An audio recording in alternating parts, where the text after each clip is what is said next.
पंढरपूरच्या विठ्ठल मंदिरामध्ये आषाढी सोहळ्यात तब्बल 8,92,00,000चं दान.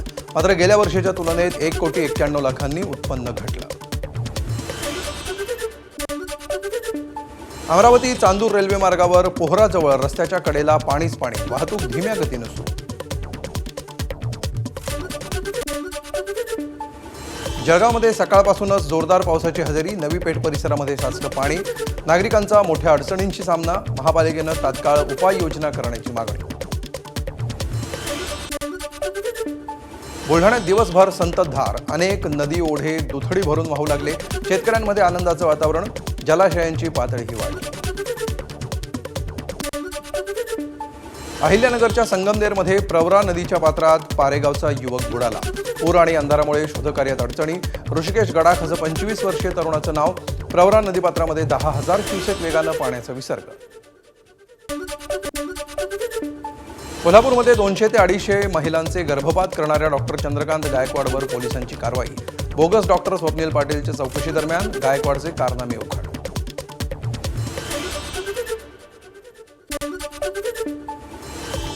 पुण्यातील उत्तमनगरमध्ये गाड्या फोडण्याचं सत्र सुरूच. अज्ञात व्यक्तीकडून 4 ते 5 गाड्यांची तोडफोड.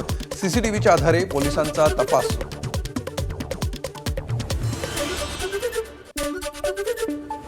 सोलापूरमध्ये मोहोळ तालुक्यातील चिंचोळी MIDC परिसरामध्ये बनावट मद्यनिर्मितीचा कारखाना उद्ध्वस्त.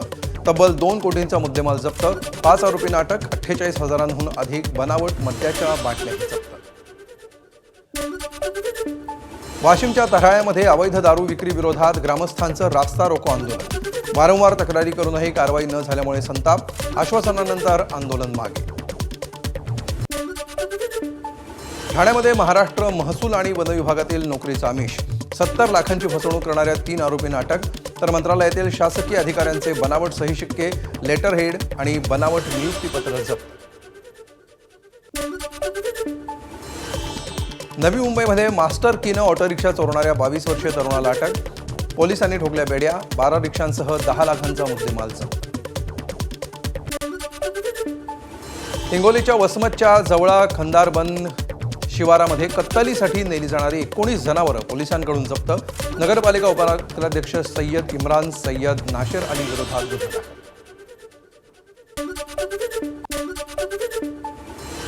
रायगडमधील श्रीवर्धनच्या सोमजाई मंदिरामागील टेकडीवरून दरड कोसळली. भला मोठा दगड थेट बाजारपेठेत. मोटरसायकलचं नुकसान. सुदैवानं जीवितहानी टळली. बुलढाण्यामध्ये खामगावच्या सेंट्रल बँकेत राडा. स्वाभिमानीच्या जिल्हाध्यक्षांनी मॅनेजरच्या कानशिलात लगावली. कर्जमाफीच्या यादीबाबत उडवाउडवीची उत्तरं दिल्याचा आरोप. सैराट फेम अभिनेता अरबाज शेख याचे वडील अस्लम शेख यांचं निधन. गेल्या महिन्याभरापासून त्यांच्यावर सोलापूरमध्ये खासगी रुग्णालयामध्ये सुरू होते उपचार.